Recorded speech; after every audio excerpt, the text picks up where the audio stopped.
मैं इस वक्त मौजूद हूँ मंडी बहुद्दीन के इलाका चाड़ावाला में, जहाँ पर एक ये मुतासरा ख़ानदान में के अंदर इस वक्त मैं मौजूद हूँ कि जिनका एक दिन हो गया है। एक दिन कबल जो है इनका एक आदमी को अगवा कर लिया गया है।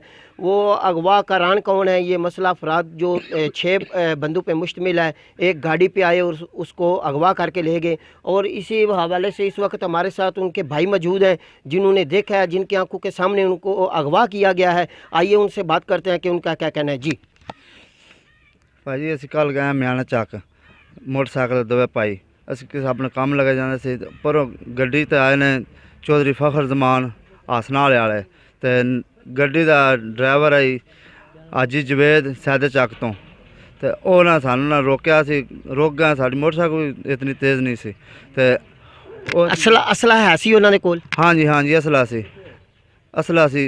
किन्ने बंदे सन? बंदे 6 सन। दो मोटरसाइकिल उन्होंने को, एक गड्डी काले रंग की। तो उन्हें मतलब जे सन रोकया तो उन्हें भाई होर छिकन लग पाए। मैं भी उन्हें आख्या छड्डो छड्डो तो फिर मैं धक्का शक्का की मामला है? उन्हें दसिया नहीं कि क्यों असीं लैके जा रहे हैं? कोई मामला नहीं है, कोई पता नहीं है। पता ही तां लगा जे साढ़े को मतलब मेरा भाई मेरे को लैके गड्डी में फटोफट चले गए। वापसी होने पे भाई होरी नाल बंदे फिर भी उन्होंने धक्के नाल बहा के ना तो गड्डी तेज़ रफ्तार में लै गए ने। तो साडी हुण अपील है कि बराए मेहरबानी इन्हां मतलब अच्छा तुसी पुलिस स्टेशन गए हो? पुलिस स्टेशन वाले की कहा तुहानू? पुलिस स्टेशन वाले गए दरखास्त दी है। उन्हें आख्या है कि उन्हें फोन किया ने कि बंदा जो वापस लिया। वो कहता है कि ठीक है जी मैं लै आना। 10 मिनट बाद फिर जनाब वाला उस फोन किया है जी बंदा साढ़े को नस गया, घर चला गया। बंदा घर आया जनाब वाला पता किया कोई नहीं, नंबर वह बंद है, वो रबता ही नहीं हो रहा। कभी कहता है जनाब वाला नस गया, कभी सियासियों के फोन आ रहे हैं। हाजी साहब का फोन आया, हाजी साहब कहते हैं कि हाजी साहब कौन? हाजी साहब हाजी इम्तियाज साहब कराड़ी वाले साढ़े जो सबका MP है। MNA सबका नहीं मौजूदा MNA वो आए ने। उन्हें फोन किया इतने पोतकी ते आए सन। उन्हें फोन किया, उन्हें आख्या कि कल बंदा लै आने दे, पुलिस वाले इन्होंने तंग तुसी ना करो।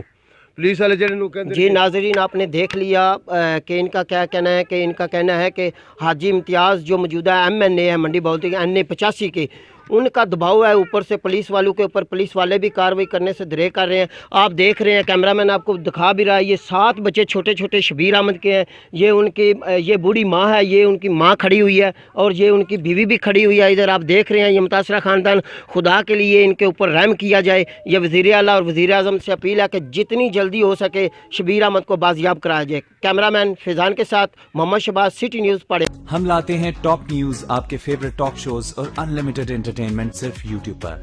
अगर आपने अभी तक हमारा चैनल सब्सक्राइब नहीं किया तो अभी सब्सक्राइब करें और बेल आइकॉन को क्लिक करके हमारी लेटेस्ट वीडियोस के बारे में अपडेट जानें।